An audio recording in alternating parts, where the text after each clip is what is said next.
Okay. Okay. Welcome to Chicago IANDS, everybody. Hi. Boy, this is an interesting week and an interesting month on the whole. So many interesting things happening. I have a different background, you probably noticed. I'm sitting in a little tiny cabin in the downtown area of Suttons Bay, Michigan, way up on the north side of Michigan, near Traverse City, where I came yesterday with my daughter and my grandson to deliver 5 boxes of arts books from our collection to the library up in Interlaken, which is a gorgeous library now. It's a university quality library for high school and lower grades. Phenomenal. So I was very grateful to get up here. And I have 2 children who graduated from the high school there. And so I was an Interlaken parent for 8 years. And I've spent many times driving up here and love it up here. Never thought I'd get to see it again. And so I'm very grateful to be here. But I'm sitting in this little cabin, and we had one problem after the other. My name says Vicki Nelson, but it's really me, Diane Willis, in case you it says Vicki Nelson because Vicki's mother fell yesterday. She's 96 years old and she's having to have surgery today. And so we were everybody was scrambling this morning trying to figure out how to get it to work, get this program to work without Vicki.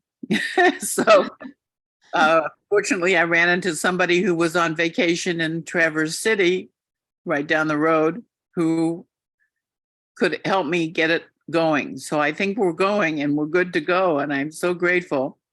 And then I went to test, I usually start the meeting with a brief meditation with my Native American flute, which I carried all the way up here from Chicago. I got it right here. But we tested it. And when I went to play it, it didn't sound through. The last 2 months, I've played the meditation and nobody could hear it. I don't know why. I don't know whether it's my computer or some other failing, because it's worked for years, but all of a sudden it doesn't work. So we're going to skip the meditation today. I'm going to give you a brief introduction to the fact that next month, our speaker will be Anita Morjani. Oh, God. So if you don't know who she is, please look her up. She's a totally amazing person who died from cancer. I mean, this woman had cancer for 4 or 5 years and shriveled up into about 70 pounds and totally died from cancer. She had a near-death experience and she came back healed or healed within a very short time after she got back. And since then, she's written 3 books and she speaks all over the world about her experiences. And she's going to speak to us next month. So you don't want to miss this. So I hope that you're on and will be able to join us next month with Anita. It will be a really good one. So because we're going to skip the meditation for today, maybe we can just take a minute of silence. Let's just have a minute of silence and connect with each other and with the other side and pull in the energy for a good 2 hours with Pam Kircher.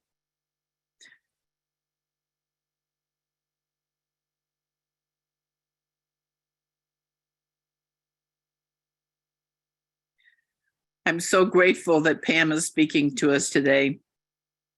Thank you, Pam, for being here. It's wonderful that you're here. And I'm going to turn the meeting over to her and let her tell you about her life and her story. I sent you some in the email. And if you haven't read her book, I suggest that you pick up a copy and read it. It's a wonderful little book called Love is the Link. And so, Pam, it's all yours. If you have any questions, let me know. You have to unmute yourself. I'm good. Okay, good. I'm always slower than the people telling me to unmute myself. I'm getting there. So I'm so glad to be here today. I haven't spoken in a while, and I thought, well, what would be really interesting for us, I know you all get near-death experience speakers every month. And so I thought, what would I like to see? What would I like to do? First, I would like to know, because I'm thinking of it as we're a small group, and I would like to know who we are. So if you would, go down to the bottom under chat, and if you will, please just say just your name and where you're from, if you care to. I'm not making you do it. I just want to get a feeling for who we are. You might want to add at that place whether they've had an NDE or. All right, I'll add that too. And that is, if you've had a near-death experience, in fact, let's skip that for just a minute, please. Just put who you are and where you're from. And that will be easier for me to see. Don't worry, Diane, I'll get there. Okay. Okay. Mm-hmm. Oh, good. Oh, okay. All right, nice. Okay. Yeah, this helps so much to just see. So we're mostly from Chicago. I have a friend of mine from Durango here, and an old friend now living in Chicago. An old friend of mine. So yeah. So okay. Thank you, guys. That helps a lot. And the next thing I'd like to know, and this, let's go over to reactions. Just click on that. And I'd like to know how many of us have had a near-death experience. So just click on raise hand so that we can see it. Can you do? I know some of us have, so I'm going to do my own so you see me. Okay, there we are. Okay, okay. And now. I can't get it to work. Oh, yeah, I got it. Okay. Okay, all right. And now, okay, lower your hand, if you will, please. And yeah. Because now what I want to know is how many of us have had a spiritually transformative experience, something that was out of the ordinary that made us see life differently. It might have been a visitation from a deceased relative or whatever. Let's just see how many of us have had that. So again, raise your hand, please.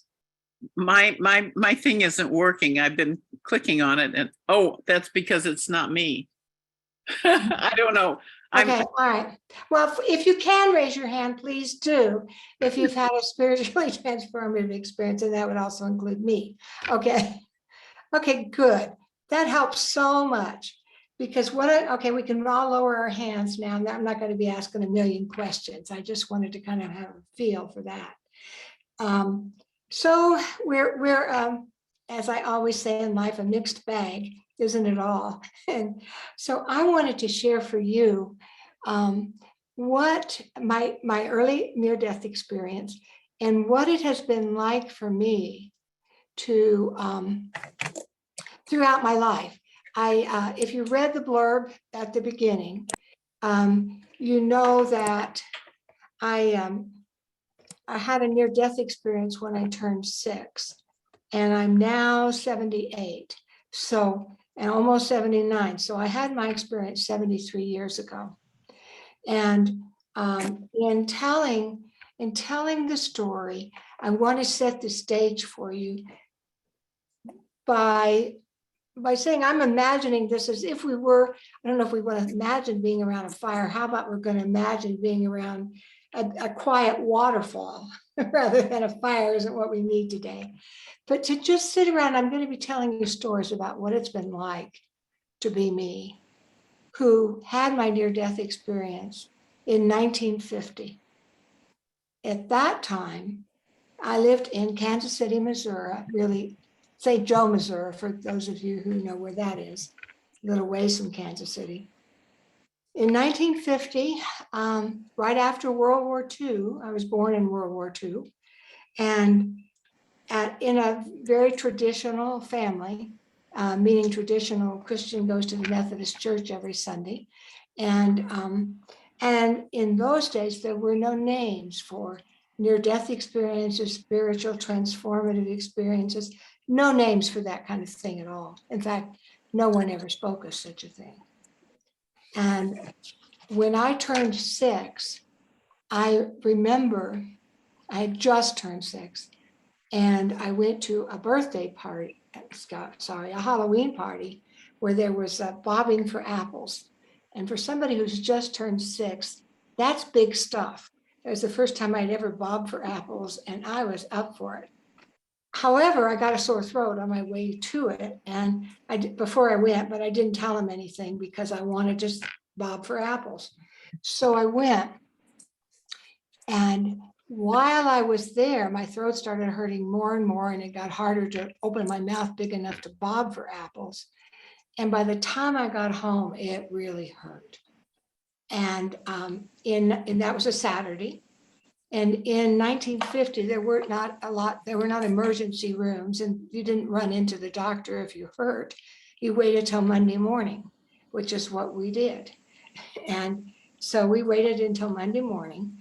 And when we got to the doctor, and during that time frame, I started feeling worse and worse, and got a headache and dizziness and a stiff neck. And it was really excruciating pain. And then my mom took me to the doctor on Monday morning, and he said, oh, she has meningitis from the infection of her tonsils. And I'm going to give her a shot of penicillin, which had just recently been discovered. And she might live and she might die, but there's nothing more we can do. So just take her home and don't put her feet on the ground, because she might rupture the abscess. So that's what my mom heard, and told me only much later. I, on the other hand, remember the great pain. And then at some point in all of that, probably after we got home from the doctor, I remember just having the pain and then feeling myself outside of my body, up in the corner of the room so I could look down at a little girl. And it was just so amazing in that when I lifted up and out, I felt more at home than I had ever felt. I felt like I was in the presence of God, and we would call it God then, Source, the Holy Spirit, in the presence, and just intermingled with it, just intermingled with the Holy Spirit, and did not feel like a boy or a girl or a child or an adult, but just the essence of myself. And it was so wonderful. I did not have any bells and whistles, no tunnels, nothing fancy, just that feeling of absolute peace and love. And that was it. And I was like, okay, I can stay here. This is where I belong, is what I thought. This is where I belong. And I, of course, don't know how long that was. But then I looked down and saw a little girl lying on a bed, and I could have empathy for her pain, and I felt sorry for her. But I myself was having no pain, not at all.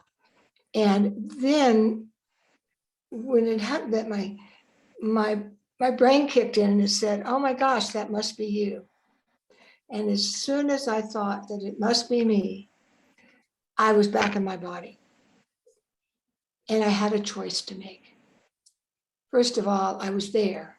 So that soul that I had felt before, I remembered it very well. And I felt like it was the most important thing that had happened in my 6 years to date.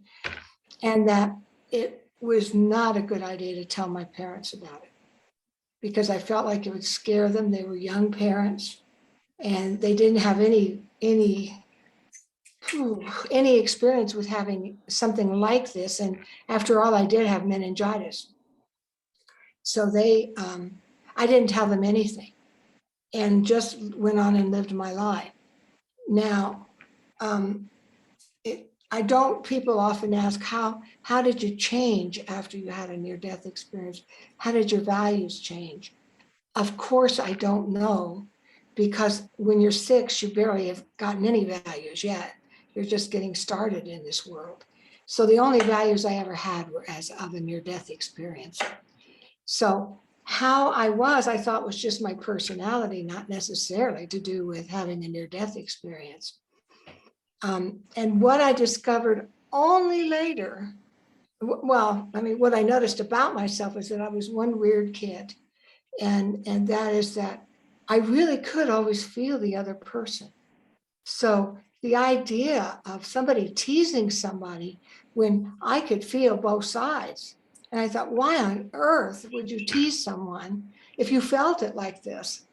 And so I knew I was wrong. I was wrong. I was definitely abnormal in that, because that was nothing I ever considered doing. And I also love to read. I started reading when I was 4, and I've been reading ever since. So I love to read and love to be in church. Love the feeling of church. It's that sacred feeling, and I think most of us know that feeling.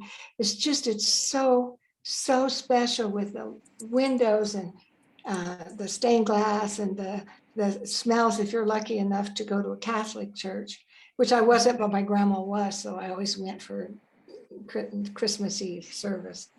But that incense smell, I never paid much attention to what the minister was saying, because truthfully, it often disagreed with what I knew in my own experience.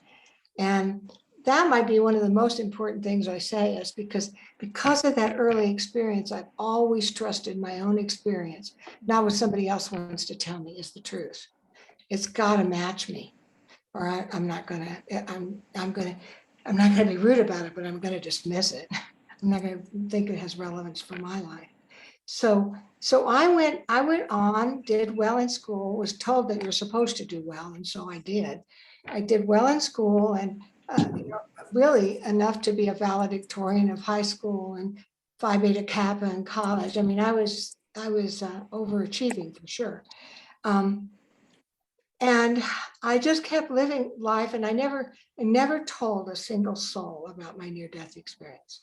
I thought it was private. I thought it was actually a gift from God, because I was so different than everybody else. If I didn't think I could live, if I had to live in this world, if I didn't know that was waiting for me, because that's how different I was. So I went ahead and lived my life until, and had experiences along the way of, feeling what the other person's feeling, kind of having psychic abilities, some, but feeling like also psychic abilities are not necessarily my business to go spreading around, even to the person I have it about. So I'm very private about that. Just because I know it doesn't mean I have to say it, which of course is the theme of my life. So I kept going. And finally, in 1989, which is when I was 42 years old, I had by that time had 2 children and went to medical school, and had finished a family practice residency and was living in Houston. And it was at that time that I read Ken Ring's book, Heading Toward Omega, which for me was just life-changing, because he was the first one, and I'll say it again, Ken Ring's Heading Toward Omega. He was the first one to do an in-depth psychological questionnaire of people who'd had NDEs. And as I was reading that book, I realized that all the ways I thought of myself as different and weird were exactly typical for near-death experiencers. And so I really finally, for the first time, felt normal. I'm just a normal near-death experiencer. And that has just been the theme of my life, is to just know for sure I'm a normal near-death experiencer. I don't always talk about it to people, but I know that's what runs me. And now, as I'm getting into old age, and I have some Alzheimer's, as you know, if you read the blurb, I have good days and bad, and today's a good day. And I'm grateful for it. But now especially, I'm really leaning on my own personal experiences of the near-death experience and all the other kinds of, I call them mystical experiences, STEs, that I've had through my life. So I'm backing myself up a moment to say that when I was 42 and I read that book and saw how powerful my near-death experience had been way beyond love, which was the most important thing you learn always in a near-death experience. But that, oh yeah, it was really important. And people were starting, Raymond Moody's book had come out about 14 years before that. And where he talked about life after life, and he talked about near-death experiences, and people were reading the book. It was very popular, and people were starting to actually tell their physicians about their experience. Well, this did not always go well. There was in those early days in the 70s and the 80s, you were as likely to get either a referral to a psychiatrist who may or may not think you needed hospitalization for such a crazy thought, or you'd get referred to somebody's minister who said, oh my God, it must be the work of the devil because I didn't tell you that. So it was not safe to necessarily just tell. I know people were excited, but it was not safe to just tell anybody that you saw. So it was starting to be a buzz in the hospital about these people that were having NDEs. And I was praying about it one day, which I have always been able to speak to the Holy Spirit. I'm not a pleader. I'm a listener. I don't plead for stuff. I ask for what's my best move here.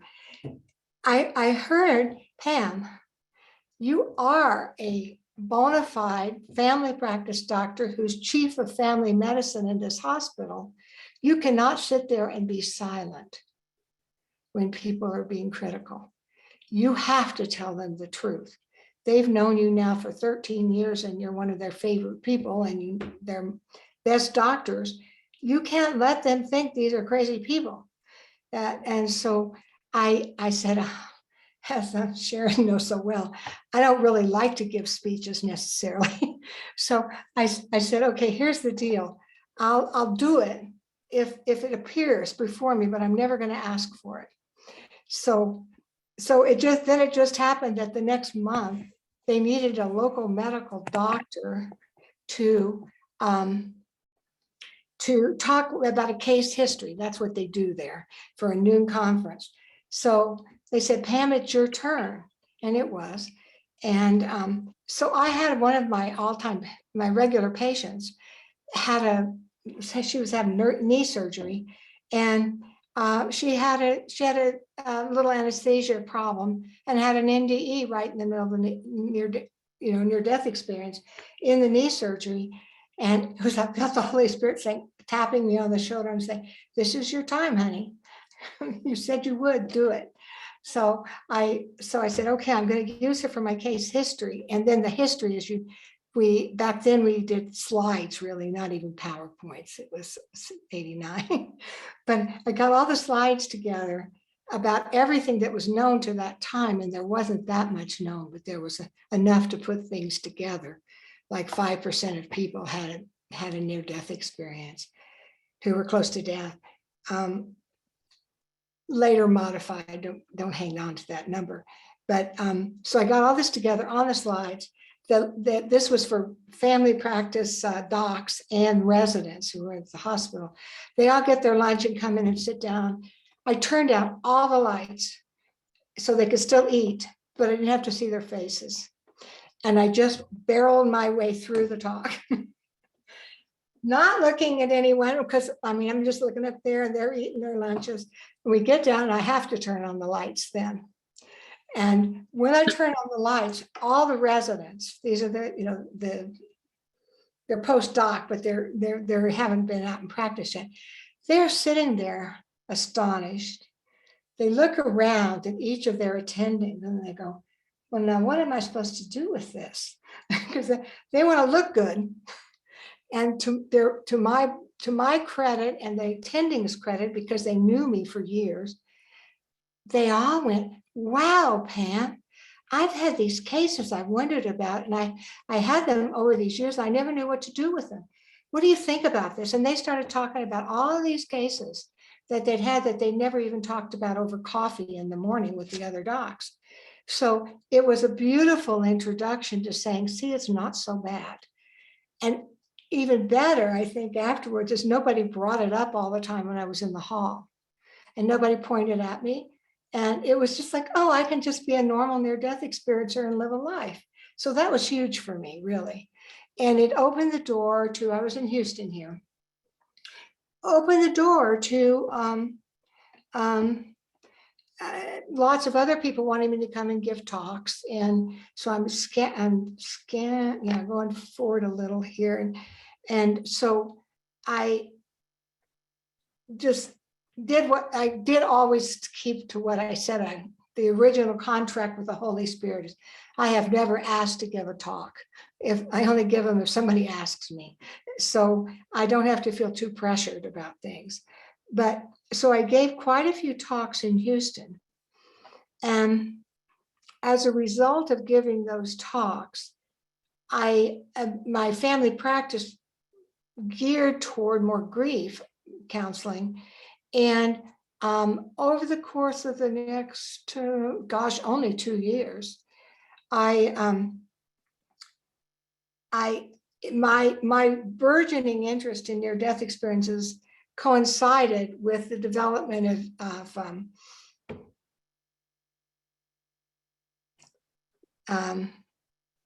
I'm losing the word here. It's organized medicine where somebody tells you what to do. What is that? Well, you all know what I mean, I think. We didn't have that before. We used to just be doctors who took care of patients. And so that was really making life not as great as it had been. And so one night I went to bed, and now I'm getting kind of into other STEs as well as the NDE. I went to bed and I said, Holy Spirit, I need answers here. I'm not, you can tell how miserable I am at work. And it had to do with getting permission from secretaries in order to do tests and et cetera, et cetera. And in the middle of the night, I was awakened. I said, tonight is the night I need to know something here. In the middle of the night, I was awakened by just this voice. The Holy Spirit said, get up and go get the Harris County newsletter out of the wastebasket. And so I went and toddled on into the bathroom and got it out. The Harris County newsletter is the Houston newsletter to docs that comes out every month. And I opened it up, and there was an ad at the hospice at the Texas Medical Center that they wanted somebody to apply to be a doctor there. And I went, well, of course, a hospice doctor, that's what I should be. So I called him up the next day and got the job, and started about a month later, maybe 2 months later, after I found doctors for each of my patients, because it was a regular family practice that was intergenerational. And that's how I started hospice work. Now, in preparation for this visit with you all, I did go back and read my book, Love is the Link. I wrote it in 1995, which we haven't gotten to yet in the story. And then I revised it in 2013. And I thought, it's amazing, because my only goal of I didn't plan to write a book.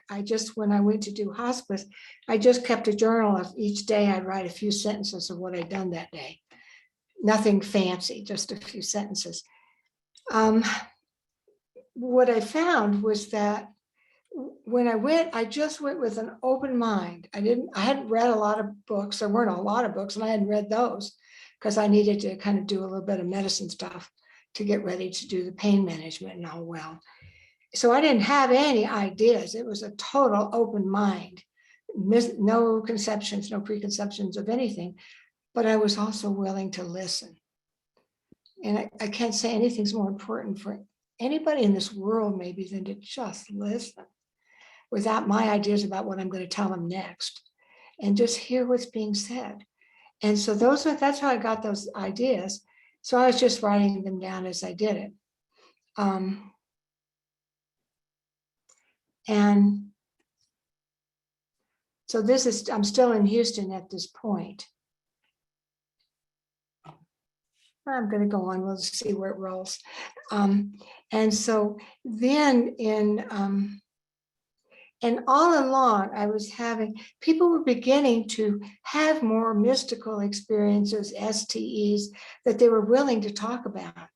And so I was listening to everybody tell what they were saying and, really matching it with my own, and had the great opportunity to speak to a lot of state and even at the national level, hospice organizations to talk about near-death experiences in people who are in hospice. And one of the things that I discovered with my open mind was that many people saw deceased relatives before they died. It was more the rule than the exception. And we talked about near-death experiences so openly in the hospice. After a little while, I was the inpatient hospice doctor. So we found that as part of the rounds at the end of a shift, that nurses and doctors and anybody on the whole team would tell if somebody had been telling them about seeing deceased relatives, not because it was one of the signal ways that you could know that they were getting close to death. And so it really helped us do better patient care to know when they were seeing deceased relatives. And so comforting to the families, and brings me to one of my favorite funny stories of it all, was that, this was all kind of evolving between 1990 and 1994. And by the time 93, 94 were rolling around, we had a family room. So family people were in the hospice for a while. Then in the family room, they'd all talk to one another. Then I was going on rounds, and people would say, "Now, doctor, everybody else has been having these visits from the deceased relatives. Why is my loved one not having one?" And it was like they were feeling like it was part of the package deal. And like, I have no idea. And it didn't mean anything about relationships. I saw nothing that was the correlate. I said, you can count on it. If many people are having it, don't worry if they don't notice it. It's going to be there when they're done. It's okay. But it was really funny that I was suddenly put on the spot for not having a near-death experience or the deceased relatives. So then I went on to, we decided to move to Colorado. And so I moved to Durango, Colorado, and with our ranch was in Pagosa Springs. So I moved to Durango, Colorado. And when I was first there, I thought, I just have the inner guidance. Well, go ahead and start a book. Just go ahead and write a book. And I knew nothing about writing a book. I had not even read a book. I hadn't talked to anybody who'd never written a book. So I said, well, all right, I'll just get started. And we lived in a log house up in a kind of a secluded spot where it had a nice little deck off with some trees out there. And so when my daughter went off to school, I just started writing. And I didn't know anything about writing. I just thought I'll just start from the journals that I had kept. So I had been reading about, and this is I call it an STE kind of thing. Is that so I just start writing for about 4 hours, twice a week when I wasn't doing family practice at the hospital. And about 2 weeks into it, I get this phone call from New York.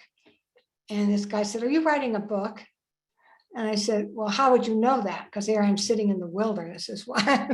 How would you know that? And it wasn't that mystical. I had a friend in Houston that he knew that he published his book, and he wanted a book like what I was writing. But my friend said, "Well, Pam's writing a book like that." So I said, well, I'm just getting started. I've only been writing for a couple of weeks, and I'm just doing it part-time. They said, "That's all right. Send me whatever you've got." So I, being logical, had just written out kind of an outline of what I thought I might do and started off at chapter 1, because where else would you start? And so I did that. I sent it to him, and he says, "I'll take it." I said, "You will?" He says, "Yeah, don't worry about it. Just keep going, and I'll have it published by the end of the year." And so I did, and so he did. And so that's how it happened, which is like, oh, then I discovered it's usually harder than that. I didn't know that at the time. I thought, well, yeah, it's meant to be. But I'm going to tell you a part in that book, and that's why I brought it up now. I'm trusting myself to let this stuff all flow. In that book, in the preface kind of part, I was sitting there meditating before I started, and this is like in week 1 or 2 of writing it. And I had this image, so I want you to feel it because it's going to be kind of the basis of what I talk about from now on out. In that image, it said, what if, it's an image, I call it within the veil, within the veil. What if you lived in a room that was a very simple room that only had a few pieces of furniture, like, just nothing on the walls. It's just bare basics, what you need to live in, and you live in that room. And then you notice one day that up there you have one window, and you see, oh, there's a curtain there, and you notice the curtain blow a little. And you go, and then you don't think about it. You go back to your room, and you don't think about it for a long time. And then you look again. The curtain blows again. You look out, and oh my gosh! Right on the other side is this. It looks like it's going to be this really fancy, sumptuous room with beautiful furniture and carpets, and it's just gorgeous. You go, well, that's weird. I've never seen anything like that. And then you kind of go back to your simple room, the simple life you've been leading, and don't think about it. And then over time, you do this more and more, get a bigger view of the big room. And I've always imagined a fireplace and velvet curtains and just a really big room, until the time comes when you're looking in the room so much, you forget what that simple life was. You forget it altogether. And then you go right through the curtain. And I'm imagining that may be what it is to get older. Is that if we've had these near-death experiences, we've had these spiritually transformative experiences, all of those are with the curtains wide open. And for me now, with the curtains wide open, I put in that velvet curtain, because now when I open the velvet curtain, it gives me goosebumps. It's just the mountains and the trees and the river I see. It's not anything to do with anything at all. It's what it was before I ever got here. And it's really become a real touchstone for me as I've been going through getting older, not doing as many things, having this trouble with some Alzheimer's, where what the fancy word is, my executive function is not as good as it used to be. Meaning I have a hard time doing the things that used to be real simple. And now what's simple is to be in a chair looking at the mountains and the river and listening to the river. And I'm also then, and I'm flipping a little bit, we're fine with it. I'm moving forward in time. And about 10 years ago, I had what I would call an STE. I thought it was going to be a death experience, but it would turn into only an STE, maybe an NDE, I don't know. But one morning I felt I was dying. I felt like I was having a stroke. And I always knew I didn't want to get all involved in a lot of medical stuff, and this is just me, that I said, I'm going to die today. I can feel it. And I told my husband, I said, please just give me space. And so I went and sat down in my recliner in the room you see me in now. There's the recliner right back there. I mean, it's right back there. I sat in that recliner and I said, okay. And I sat back and I said, okay, I'm going to let go now. And I thought to myself, okay, how does one do this? Well, I know what I want to do is gratitude. That gratitude is what I want. And so I started with gratitude about individual things and all of the things I was grateful for. And pretty soon I forgot all the things, but I said, you get the picture. It's gratitude for everything. And the memory started going like this behind me. and I started going forward.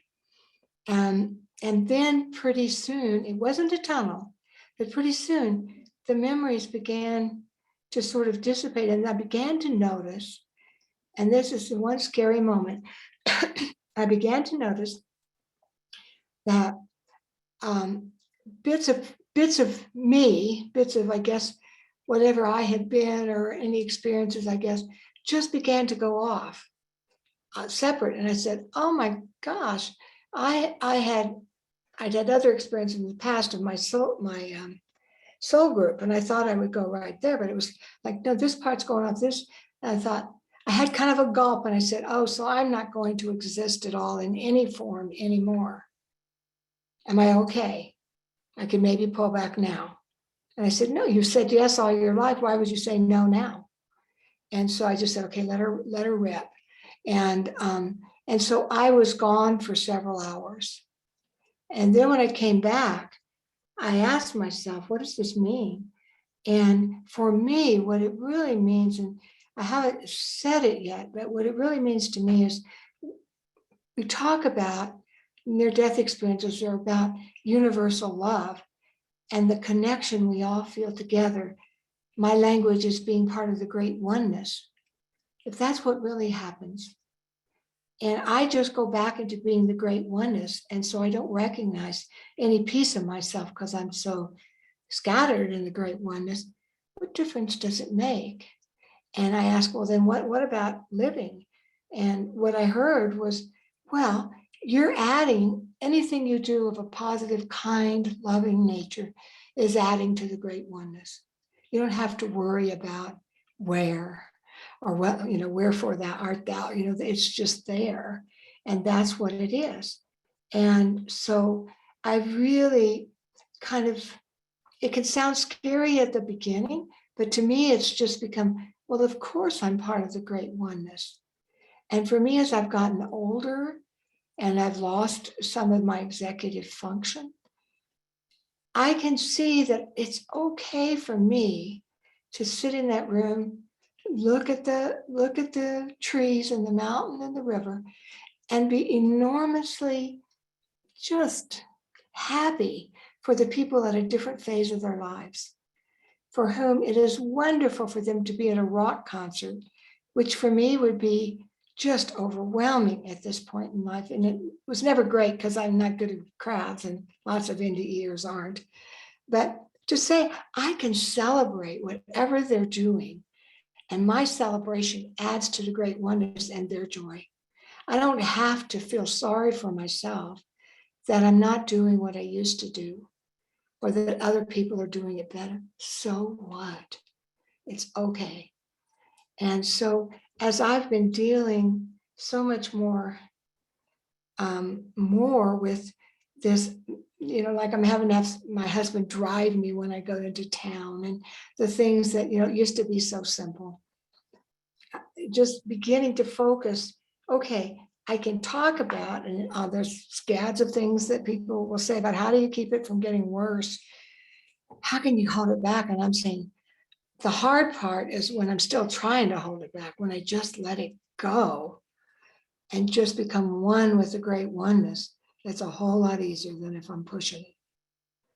Now, here we come to where if you, again, I don't expect everybody to have read the blurb, but one of the questions I have in my mind is most people with Alzheimer's, they have sometimes they're really crabby and unnaturally crabby for them and difficult to get along with. And can I hold on to that oneness so much that while I may be feeling this rattle inside of me, I don't have to act on it. I don't have to say anything. And that remains to be seen. And my husband will be the judge on that one. But we'll see. So I wanted to share that with you as a view of aging and Alzheimer's, that maybe we have the gift of the STEs, the NDEs. Maybe we have that gift for a reason, that we can really use it now. And if we begin to use it full force, the rest of the world might notice that maybe there's another way of being besides being so busy and so doing. Because we are at very difficult time in the world in terms of climate, etc. But if we can begin to be more the true elders we were born to be, and I truly believe NDEs and SDEs are the elders. If we can be that, we're doing huge benefit if we do nothing but just be that. So that's what I wanted to share with you. There's other stuff, but that's the most important thing. And I want us to have plenty of time to talk too. So, and I'm thankful for you. I know that every one of you that's here was meant to be here. And I don't know why, and I don't need to know why. And I'm just grateful for it. Thank you. So let's chat.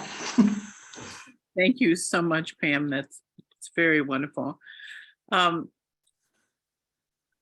Jennifer Morris just joined and said, I have MS and ischemic brain disease. Can you relate all this to that, perhaps? Yes, I think it's a difficult thing to have. I don't want to in any way. I don't seem to have everything here, but I'm not looking at your face, I don't think, but it's a difficult thing to have. And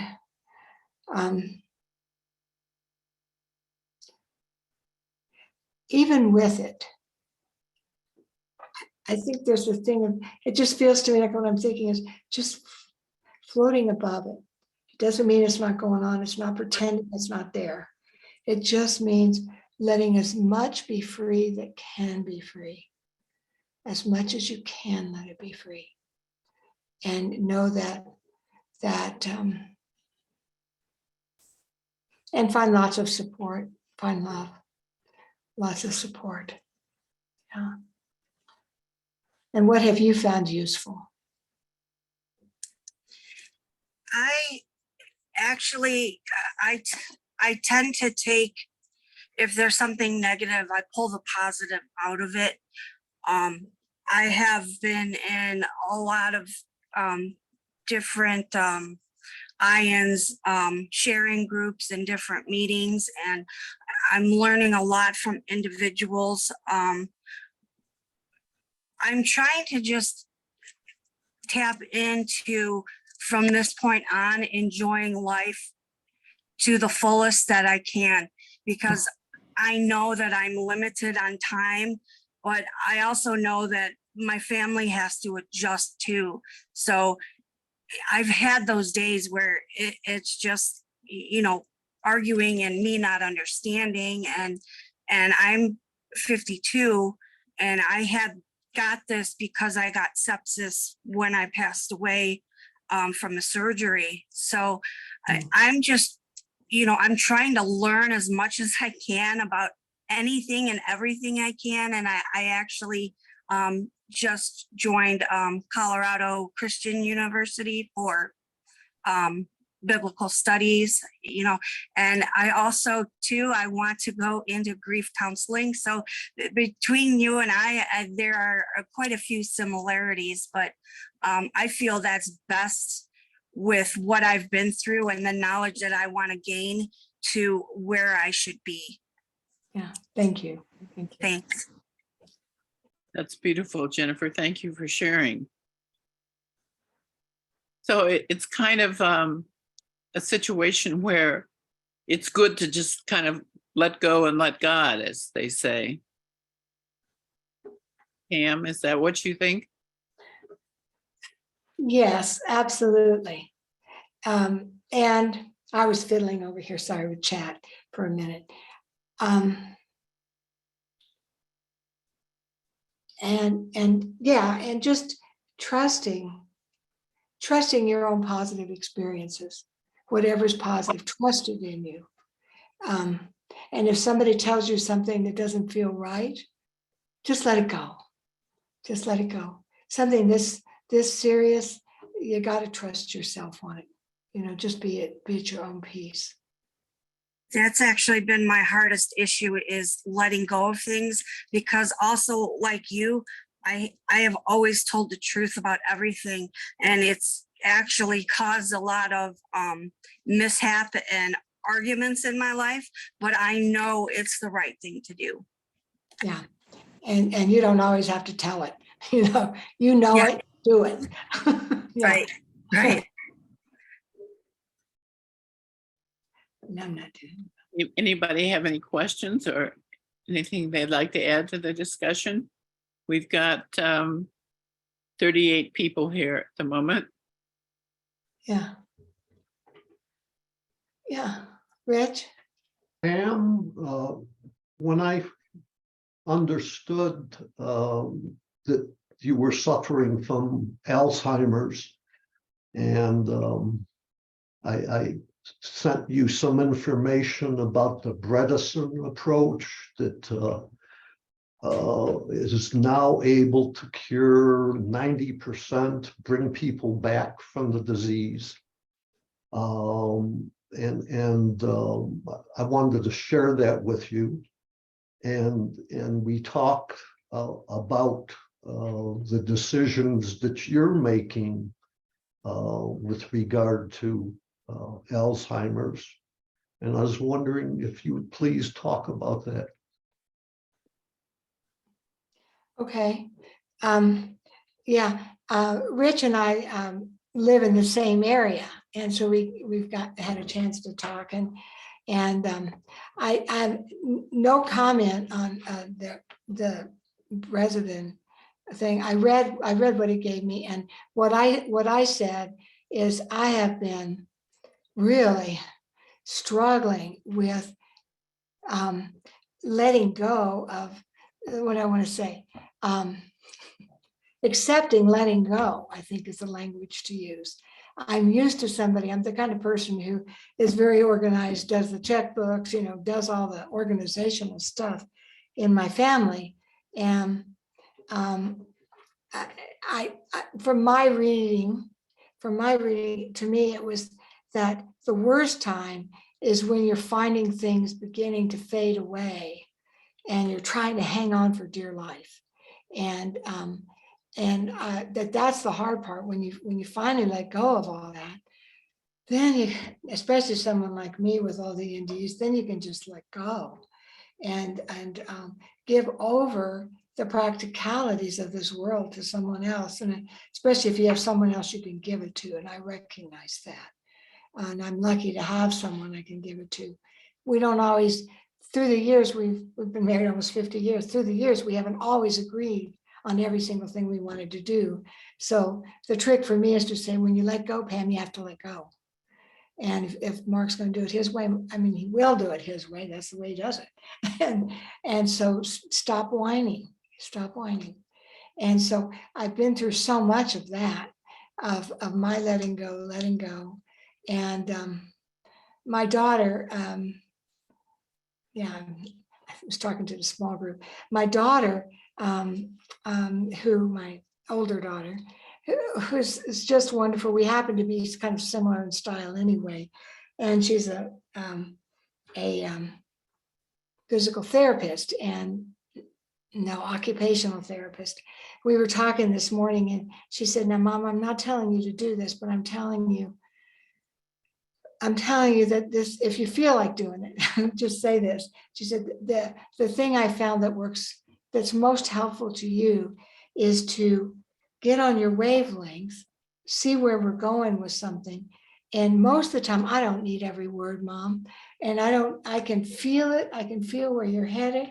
And I don't make anything out of your Alzheimer's. I just make it work for us. And I thought, she doesn't live with me, but I'm so blessed to have someone who understands me so well that when we talk, I don't feel like I have Alzheimer's. She somehow just makes it fine. And we roll on down on our conversation, and what a blessing. And if you're the one that's a caregiver for somebody with Alzheimer's, the more you can do that, just the better, that you can accept them as they are, know that they've got whatever brains they have left. They're not completely empty of things. And you can hear from what I've been saying, I clearly have my own ideas about what I want to do with my own life. So, yeah. Sharon? Yeah, it's serendipity or whatever. Last night before bed, I was meditating on what I live a life of radical acceptance. It's basically thank you, God, for everything. Mhm. And what I was meditating on was the difference between giving up and surrender. Oh, yeah. And so that it seems like there's still, I feel a responsibility to do what I can, eat well, drink water, exercise. But I also accept that my body is aging and that there will be things that happen that I have no control over. And as you were speaking, and I thank you so much, I love you so much. I can't tell you, just so much joy at your sweetness and wisdom and the peace that you have. It really comes down to the Alcoholics Anonymous prayer, doesn't it? Grant me the power to change the things I can. Yeah. The serenity to accept the things I cannot, and wisdom to know the difference, and to go into what you can't control with so much peace is a blessing. You're like blessing us all. Thank you, my friend. Thank you. Absolutely. You can just tell we've been friends for a very long time and we don't see each other anywhere near often enough. So, It's been a while. I have a story to tell about you when people are done. okay. Talking. Probably just wait on that, Sharon. Let's see. I haven't been looking at the chats. What am I missing? I'm looking at hands and faces and Joy, I have a terminal illness, stage 4, non-smokers, lung cancer. But medical science and my actions and beliefs are making it possible to prolong a healthy, vibrant life. However, I still expect to succumb to it at some point. I have very little family.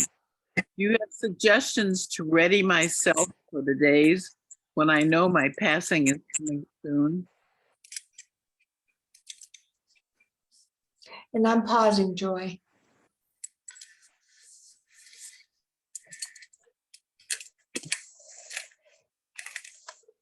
One of the things that What comes, did one of the things that I just had to think a minute or just pause and meditate. One of the things that comes to mind is that as you're getting closer to the time, you will begin to feel changes in you. You will begin to feel deceased relatives. You'll begin to feel more at peace. And for sure, take all the medicine that you need. Don't be in pain. Don't let yourself, don't try to save that. And I want to tell a story about pain management. This is from my hospice days, and I have a bunch of stuff in my book on Love is the Link, and you might like to get it to read some of the stories. But the one I'm thinking of is a young mother who was dying of cancer and had a daughter who was like 12 or 13. And the mother was refusing this, she was at home, and she was refusing pain medication because she wanted to be present for her daughter. And so I went and talked to her. I watched her and her daughter interact, and I went and talked to her. And I said, I promise you, if you allow me to give you some pain medication, you'll feel more present for your daughter. You're in so much pain now, you can't be there for her. And she was very, understandably skeptical of this strange doctor who walked into her house. And so I said, let me just give you a little bit. And so I did. And then she, so I gave her a little bit. And so I said, you'll be a little bit sleepy for a few days, but then it will get better. So we worked together until she had a place where the pain was much better than it had been. And she wasn't sleepy because she was adjusted to it. And I went in the following week to do my weekly visit, and she was just beaming. And she said, oh, things are much better. And her daughter came in from school just at that time. She was about a 12-year-old, and she bounced down on the couch next to her mom. And her mom didn't flinch. And the daughters just had this broad smile on her face. And she said, I've got my mom back again. Because mom had been listening, had been trying to listen, but couldn't listen because she hurt so much. So let yourself surrender to how you feel and get the medication you need. Don't be afraid of it. And know that as you get there, just I'm feeling spreading yourself out with the breathing, just spreading it wider and wider, and just letting it go, just surrendering to what is. And it makes it so much easier. And trust that you'll be able to do it. Trust that you will. Did you have anything you wanted? Now, are you writing anything? Do you have anything you want to say, Joy? Joy, you can unmute yourself and talk if you want. No, that was very helpful. I'm just in a state of, knowing kind of how I'm going to die, still like other people, not knowing when, and thinking about each time the medicine stops working and it's like, okay, maybe it's now. I realize I'm a little more scared than I thought I was. I've been doing near-death studies lectures since 1998 and other readings, and I had myself kind of convinced I wasn't afraid of it. But then when it gets real, it is a little scary. So I just was looking for some insights on how it'll be those final weeks. I won't be surrounded by spouse or children or grandchildren because there aren't any. And I think, it makes sense that I'll get more visitations from my family on the other side. Right. And I forgot that.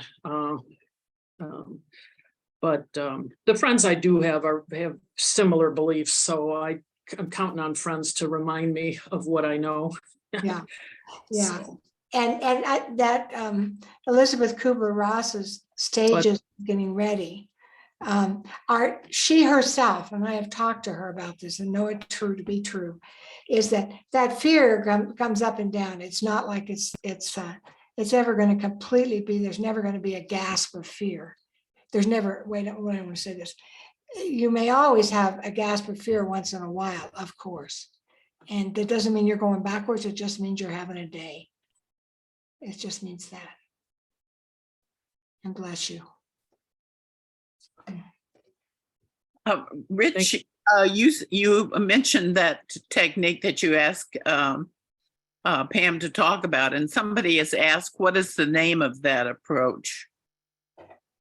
Could you maybe put it in the chat, the name of it, so that people can look it up? Can you hear me, Rich? Rich in Durango? Yes. Could you put the name of that technique in the chat for people, please? Yes, I will. Okay, thank you. Thank you.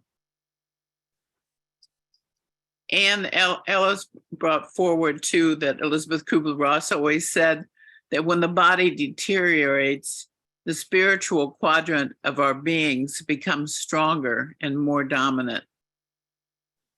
And I think that's probably true. Something to think about. Yeah.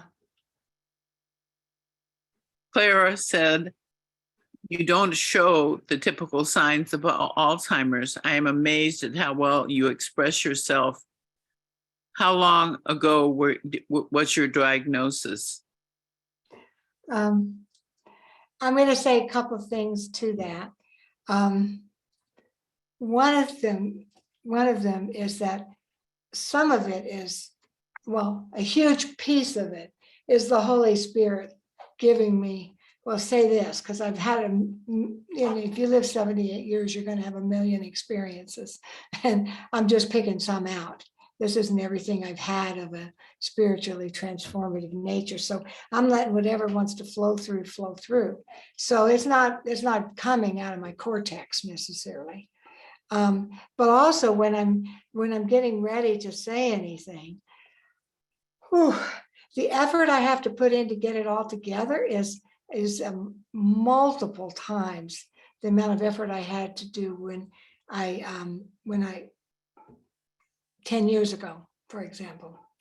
I'm kind of answering your questions in a circular manner. The other thing is, I'm giving a great example. So I watched Still Alice, that movie Still Alice. Everybody has their own opinions of it, I'm sure. My take on it was I was appalled that she kept working when everyone around her could tell that she was no longer a good professor.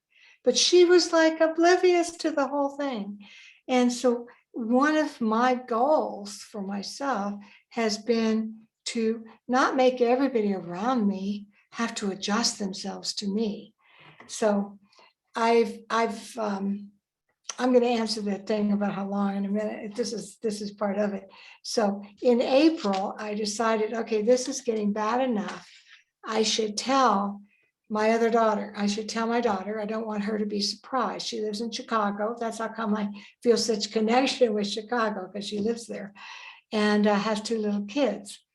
And so I said, well, I went and she's got 2 little kids and she's so busy. I said, I was there for 2 weeks and I finally said, I need an appointment for an hour of your undivided attention.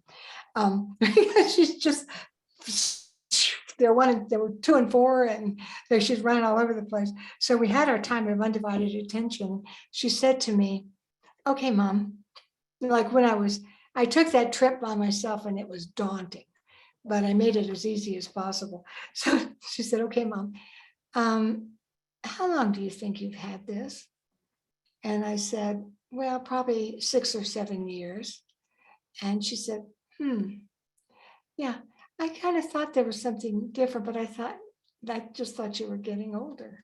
Or she actually said, this was so sweet, because she can be very sweet. She said, Mom, you were always the smartest person in the room, and I noticed you got much more ordinary. And I thought, thank you, Joni. So that was very kind of her to say that, but it was just very sweet. So I have had troubles for 6 or 7 years, and I knew it too. And I've had a very hard time, just not to go into details, but very hard time in the last 4 years with multiple insults to my brain. So it's kind of I call it Alzheimer's. It's a combination of various things.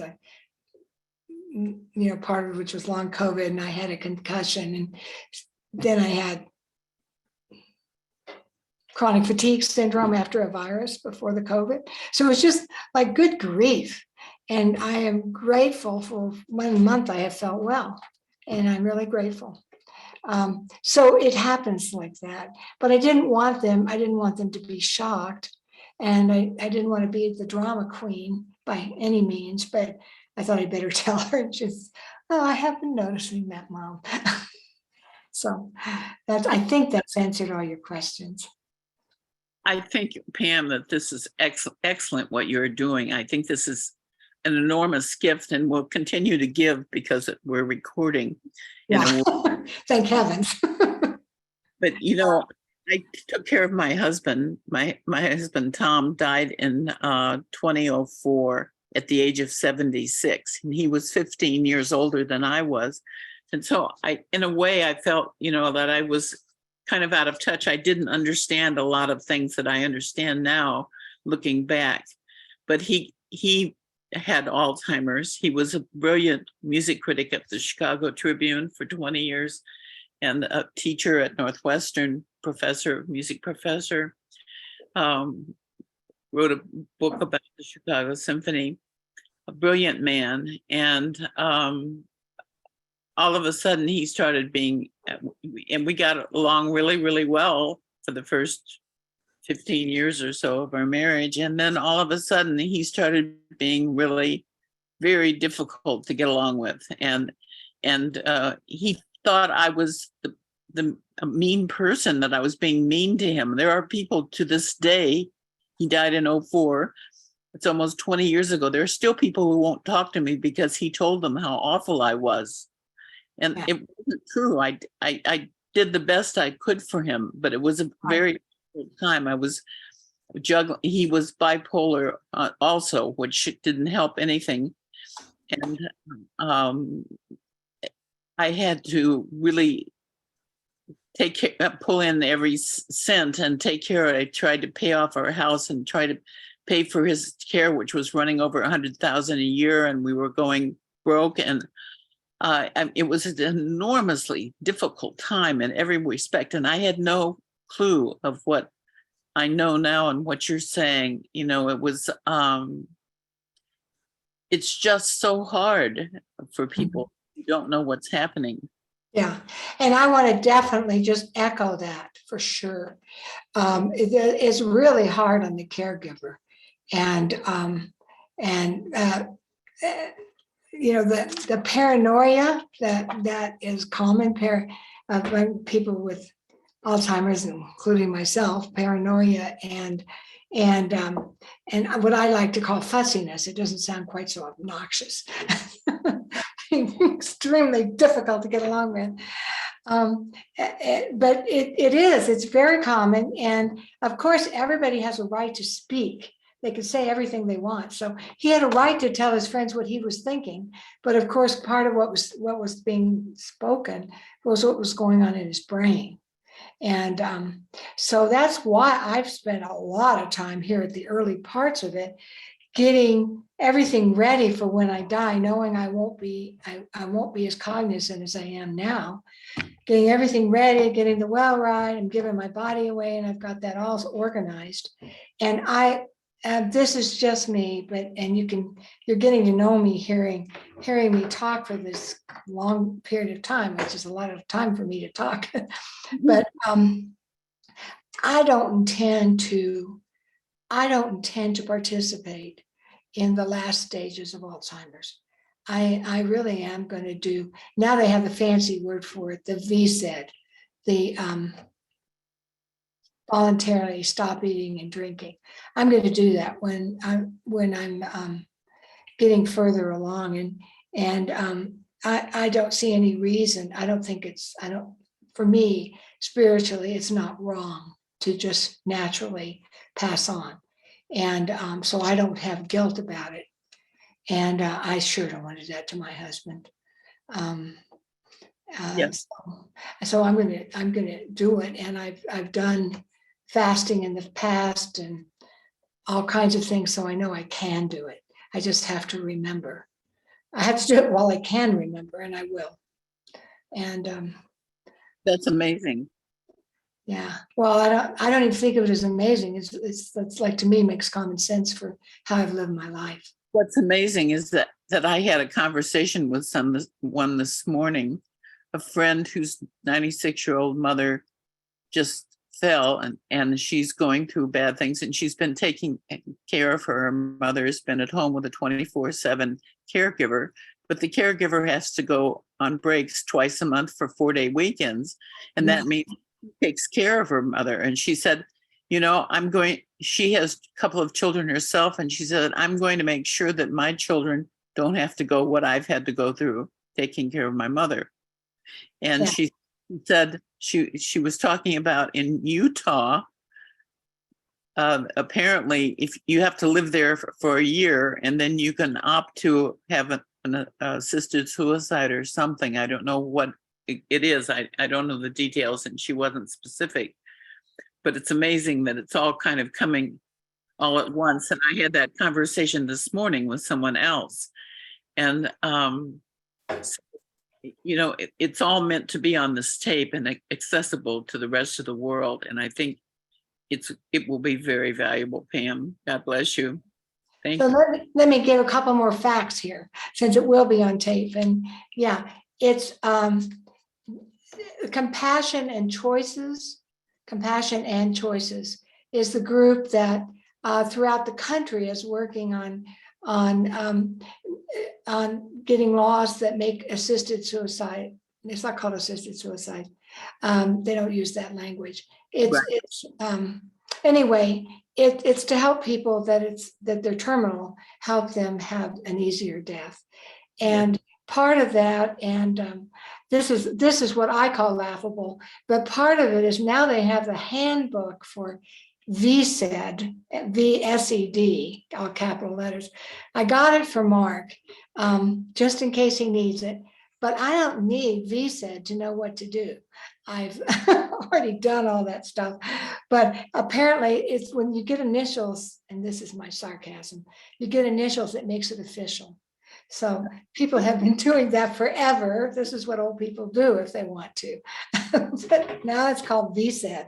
So there's a fancy word for it. But it's I think really I've been involved with compassion and choices for a while from a kind of far away thing. But I think it's really an important wave of the future. And it's about giving everyone choice. I'm not saying we should make it happen, but everyone should have choice. And along that line, you guys won't be surprised, but I reread my book this week because, of course, I had forgotten a lot.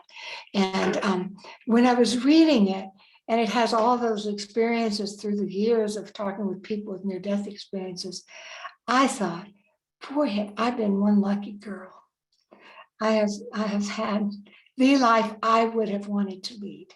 And I am so blessed, and I would not ever want to take anything away from any of my 3 children. My goodness, I want them to have the life I've had, only in their own version.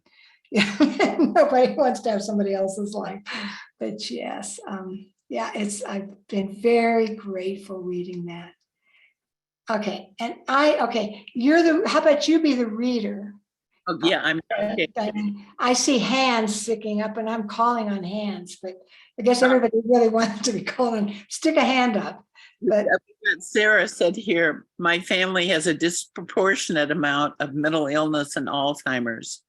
There is such a stigma associated with it, even now. I am so grateful that you are living so consciously and with such elegance, demonstrating that a fulfilling life can be lived by all of God's children. I wish I could phrase this more cogently. Bottom line, thank you. oh, that was beautiful, Sarah. Thank you. Thank you. And I want to tell you a guide in my family. We have quite a bit of Alzheimer's in my family. And my favorite cousin is 14 years older than me and has been a nun all her life. And we have a lot of mannerisms that are the same and all. And cousin Joan is, I call her cousin Sister Joan since she's a nun. Cousin Sister Joan. And she was getting Alzheimer's a few years back. And she got when you're a nun, they move you around based on what they need. And she's in St. Louis. She was in St. Louis. And the last time I went to see her, she had been moved to a new place. And she was so sweet. She said, Pam, they didn't have any rooms ready yet in the regular parts. So they put me in the memory unit. But that's just because I'm temporarily here. And so I said, okay. So we go and sit down, and we're sitting in our rocking chairs there in the memory unit. And I said, so have you met some new friends? And she said, I don't know anybody's names yet.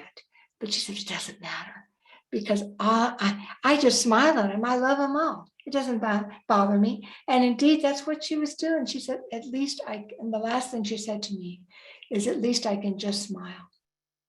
And I thought, she's like my hero. I want to be just like cousin Sister Joan. Yeah, we'll see. Beautiful. Beautiful, beautiful. Clara says, get advanced care planning so your family don't tell the doctor to insert a G-tube. Oh, yes. Everyone should have advanced care planning. I do. I not only have advanced care planning and we all should have it. We should all have that 5 wishes, living well, advanced care planning. Make sure it's done, and the family each has their own copy, so there's no surprise. I thought it was important to really talk to every member of my family about what I thought. I wrote a separate special letter that they all have the same 1-page thing. This is what I want. And because I have a lot of special wants. I don't have any wants after I die. I don't care how the funeral goes or a memorial or if there's nothing. But I want my body given, and I have the place I want it given to. And everybody knows I'm going to do VSET. I'm not kidding around about it. That they're not supposed to hassle Mark, whatever he does. I've told him, if you're in charge, you hire whoever you want to do whatever they want, and just give me my room. And yeah, so they know everything, because it shouldn't be the last thing on earth you want to do is create all kinds of distress in your family when something goes wrong. And something's going to go wrong. That's the nature of life. So you can't pretend it's not going to go wrong. It's just, when is it going to go wrong? So yeah, I'm definitely very much in favor of that. And you're right, Diane. Thank you for reminding me this is going to be on video. So it's not like I'm thinking this is our own special little thing we're doing in front of the waterfall here. But it's also not that. It's also for maybe beyond that, for some other people. Absolutely. Absolutely.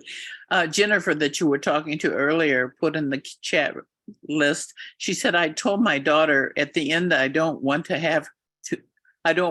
to have to deal with me in a difficult state and to have someone give me a morphine overdose. Well, they can't just do it. That's something to keep in mind. I don't know quite who I'm speaking to, but you have to keep that in mind. You don't want to get there. They can't just give you an overdose. You better write something, Yeah. It's got to be more legal. I'll have to figure something out. I've got a little bit more planning to do, but I definitely learned from having sepsis and dying suddenly, unexpectedly. So it made me aware of, I have to plan. Mm-hmm. Yeah, we all do. We all do. Right. Yeah. Sarah said 5 wishes is another instrument for stating your instructions for care during a terminal illness. I agree. Okay, thank you. Thank you. Healthcare and financial power of attorney documents are critical. Yes, and Mark and I both have those. Yeah. And Joe, we did the will, well, I can still have competency to sign it too. So, Joe said, I'm a member of the Compassionate Choices group in Oak Park, Illinois. They are trying to make the options available in Illinois. good. And we have them in Colorado. Rich? I want to thank you, Pam, very, very much, and all of you. One of the big impacts it's had on me is that being raised in a Christian religion, the idea of death is something that I've always been very fearful about. And it has affected how I live my life. And beginning to understand what I've learned from NDE experiences that I've read about and talked with people about, and understanding something about the warmness, the love, the caring experiences that you have had, convinces me that I should not be as fearful. I should not be as frightened about what's going to happen. And I thank all of you very much. Thank you. Rich, I had something happen to me when I was a little girl, and I tell this story all the time because it's relevant to what you just said. When I was in 2nd grade, I used to go in and out of my classroom and glance across the hall at the 3rd grade classroom, where the kids seemed so much bigger. And I glanced in the classroom, and the work on the board seemed so much harder. And I worried. I said, I just don't think I'll ever be able to do that. That looks just too hard for me. I don't think I can do it. And I worried about it all 2nd grade. And then all of a sudden, I came back in the fall and I was in 3rd grade. And I was in that classroom that I was looking at before. And all of the kids in the classroom with me were the same ones that were in second grade with me. And they were all doing the same thing. And the work was just a continuation. We just kept going from where we left off in second grade. That was one of the biggest lessons of my life. And I kind of view death the same way. I think that God doesn't put us in a classroom where we won't have any place to go and that we have to be afraid or worried about. I think, when we die, we're going to third grade. And when we get to third grade, it's going to be just as comfortable for us there as it was when we got into that third grade classroom. I would just put in there that having NDEs and STEs is kind of like getting to peek into third grade a little bit early. Right. Exactly. So it seems to me like we just shouldn't worry. Let it go, like you said, and just take it all in and just let it go. Let it go and let God take care of you. Absolutely. Sharon, do you have a story you want to tell? Because somebody's asking about it. Yes, Oh, Pam, it's a lovely story. good. I'm like, oh, my You gosh, had just published Love is the Link, and I invited you to come speak as a featured speaker at our 1995 symposium, which was called Close to the Brink and Back, But Why? And we had focused it on doctors and clergy and hospital administrators because we wanted to get the word out. So we had all these professional people coming. And someone in the audience, I think you spoke twice on Friday and Saturday, and someone in the audience asked you, when you're dealing with someone in hospice and they were talking to dead people, how did you know that they weren't hallucinating? And in this same lovely voice that you have today, this gentle spirit, you answered, well, if they're hallucinating and I ask them a question, they'll probably ignore me. But if they're talking to a dead person and I was so rude as to interrupt,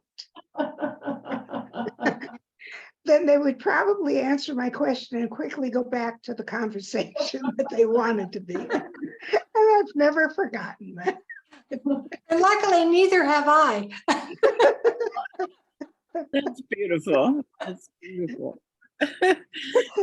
Both of these ladies, Sharon and Pam, I've known 20, 30 years, and I've just been so blessed, and you can see why. With such a gift that you've both been, and I really appreciate it. Wow. Well, and I have to say, while we're telling stories for just a minute, we have all known each other 20 or 30 years. And as I said, I'm not an easy speaker. This is probably the easiest talk I've ever given. And honestly, I did a lot of praying, talking to the Holy Spirit and saying, could I please have one talk in this lifetime where I'm not enormously nervous? And this has been a gift. I am not enormously nervous. And I can now check that one more box off that Sharon had to give me a treatment before I did the last one in Texas. And was I in Virginia Beach? I think it was on an ocean somewhere. You had to play your flute before I went to sleep the night before I was giving the keynotes presentation because I was too nervous. So I have a whole team of people to help me. And the Holy Spirit just bopped right in today and said, let's see how we do it without your team. They're all in different cities. Let's just see if you can do it with me guiding you and on our own. So I'm so glad you guys were part of this. Beautiful. That's beautiful. Did you have your hand up, Sharon? Did you want to say something else? I would love to see Pam again if I ever have that opportunity to be in Colorado. I recently had another STE in April, and where I thought I was going to die. I didn't know if I was having a heart attack or stroke. So I thought that was interesting that you mentioned that as well. Yeah, well, And no, I don't really have anything to add to what has been absolutely a heartwarming, life-affirming talk by you, and a non-nervous one. Your team is here. oh, that's true. And Rich is kind of my support here in Durango, so yeah, surrounded by my team, yes. Extra beyond your Holy Spirit, you got Yes, I do, yes, orders. not to negate the team at all. Jennifer asked if you've had a past life regression. Oh, yeah, one of the things I've done in this lifetime is, gosh, I've never heard of past life regressions, you know, like everybody else probably early on, but what was it? I was still living in Houston, so it would be more than 30 years ago. A guy, I say a guy because I meet people and I don't remember where they come from. They sort of emerge in my life. A guy was studying past life regression. He said, well, Pam, do you want to do it? I said, oh, sure. And so I did. And in that past life regression, that was really powerful for me. It wasn't, I didn't go, well, I guess you'd call it a past life regression, but I actually went to my soul group that I had been in before I came. And it was extremely powerful. I've never even heard of soul groups when I went, but it was for me, it was just a lot of energies that were very similar. And it was just kind of an invitation, would somebody like to go for a while? And I said, oh, sure. And I did. And that's how I came. Later on now, maybe 10, 12 years ago, I took a whole course in alchemical hypnotherapy and learned to be a alchemical hypnotherapist. So I have had lots of past life regressions and done and facilitated lots of them. Of course, I'm not facilitating past life regressions anymore. I'm working on the one I've got, but but I did. So I had lots of experience with that. That's one of those, I think when you have a near-death experience or an STE, it sets you up for having other ones similar. But like, to me, a past life regression is that in that category, whether it's actually your own exact soul going through time after time, or it's a stream of consciousness about a particular aspect of your life, I don't know, and I don't care. I think if it's beneficial to your life, yeah, and you want a sensitive therapist. You know, people get educated, but education isn't all there is. You've got to That's have for a sure. sensitive therapist. Yeah. Bob added something here that maybe I should read. He said, when you say will, I hope you really mean a revocable living trust. A will sends your heirs to probate court. That is a nasty and expensive process. Not only that, everything becomes public knowledge, will be online, etc. Please talk with your attorney about a trust. It is so much easier on your family. My parents had a living trust, and it was so helpful for my brother and me. Thank you. And Joe said, I had a similar experience and would never implement a will. Okay. That's good to hear. I'm certainly no expert in that. I'm glad we have experts here. I think that's important. Jennifer said she just had one. I think that means a past life regression. Oh, yeah, we went back to that, sure. That I found out why I had my NDE. Why did you have your NDE? Mine was energy based, and golden orbs were telepathically speaking to me. I had 10 family members.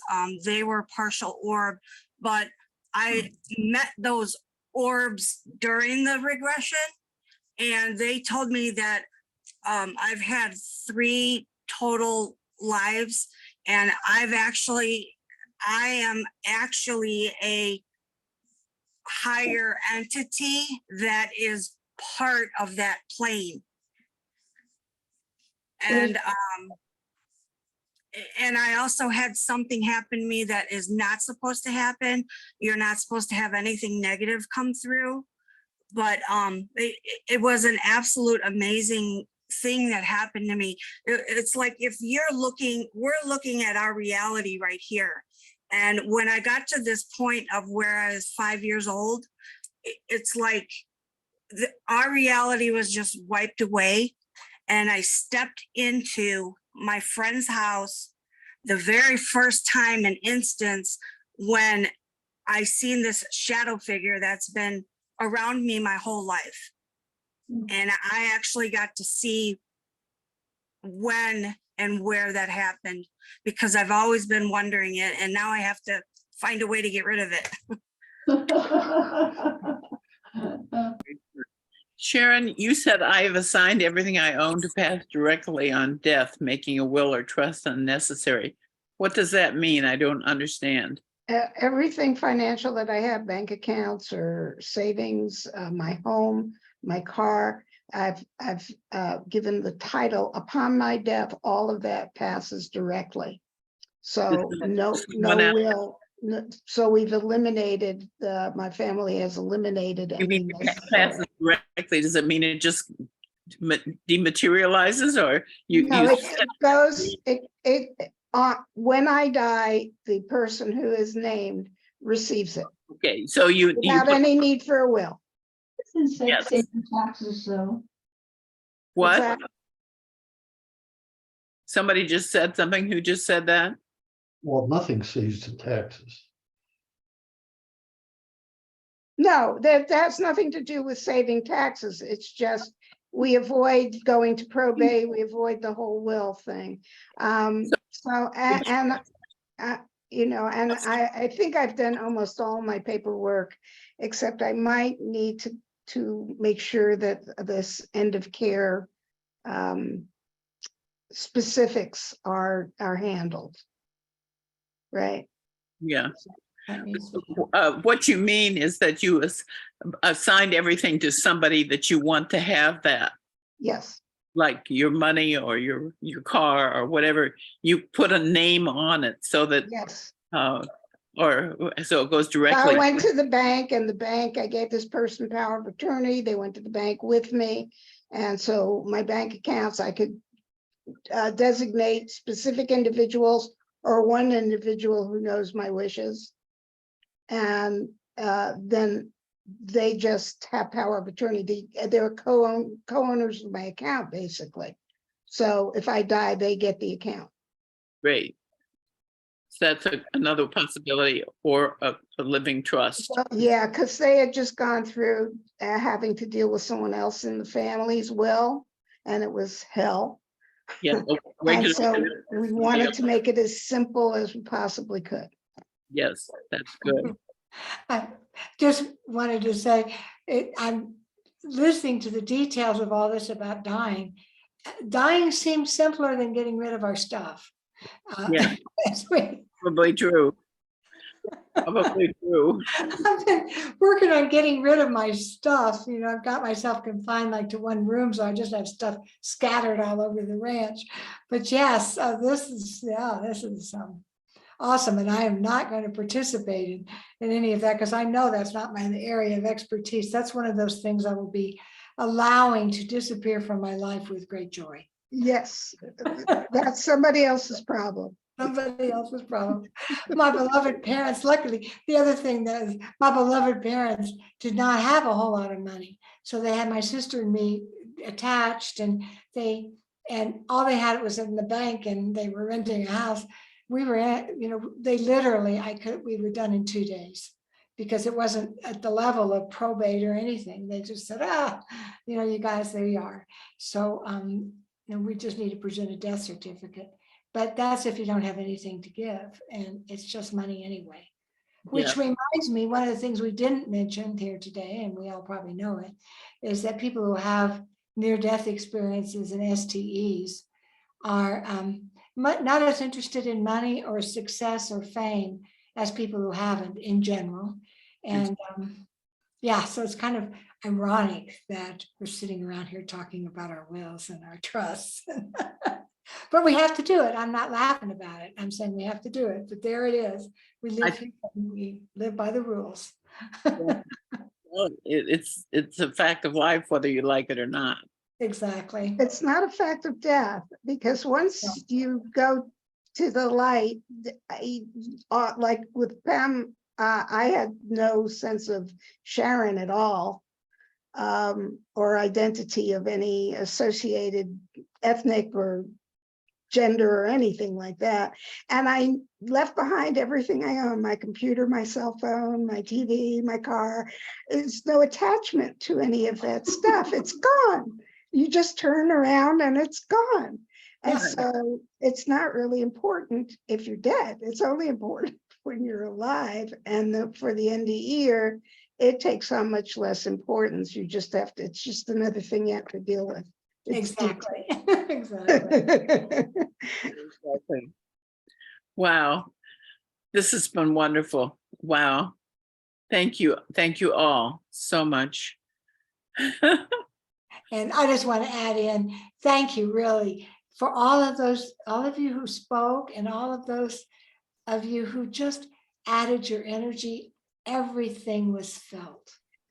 Everything came into the cauldron of what are we doing here together. It's all here, whether you spoke or didn't speak. And I say that as someone who most of the time on a Zoom doesn't speak. I just leave my energy with it. And so thank you for tuning in today and making this part of your day. And you've been a blessing. Thank you. Thank you for asking me, Diane.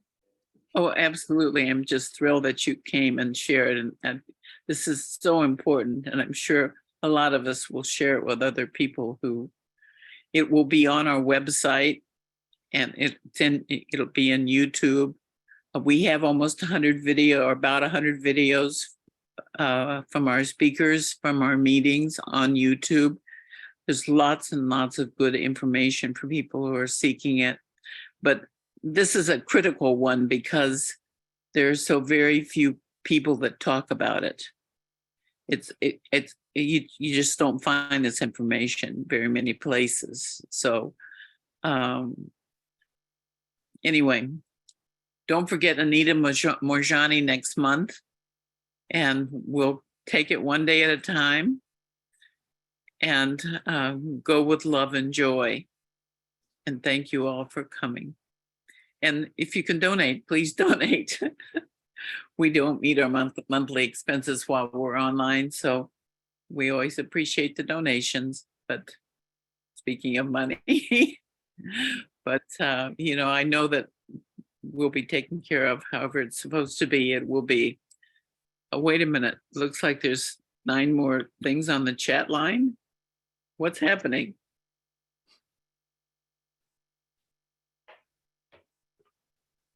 It's thank you. I think they're all thank yous.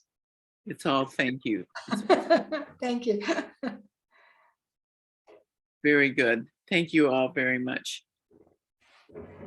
Thank you, thank you, thank you. Go with God all. Bye.